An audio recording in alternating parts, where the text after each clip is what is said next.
मालवणच्या सहाय्यक मत्स्य व्यवसाय आयुक्तांच्या मार्गदर्शनाखाली परवाना अधिकारी गणेश टेमकर आणि त्यांच्या सहकाऱ्यांनी धडक कारवाई केली आहे। मालवण सिंधुदुर्ग किल्ल्याच्या समोरील समुद्रात बेकायदेशीर मच्छीमारी करणारे रत्नागिरीचे 3 पर्सिन ट्रॉलर्स पकडण्यात आले। पारंपरिक मच्छीमारांचे नेते बाबी जोगी यांनी मालवणच्या समुद्रात बेकायदेशीर पर्सिन मच्छीमारी सुरू असल्याबाबत तीव्र नाराजी व्यक्त केली होती। पकडण्यात आलेल्या ट्रॉलर्सवर बांगडा आणि मासळी आढळून आली आहे।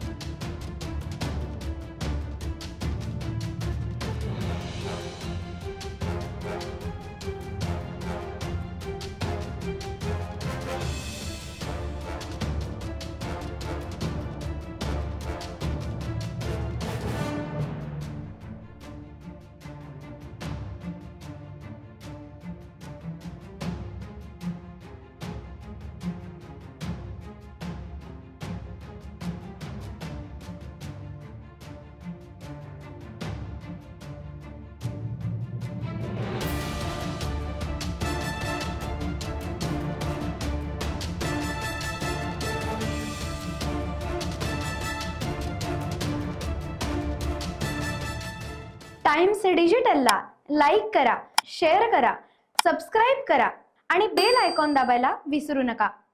Times digital.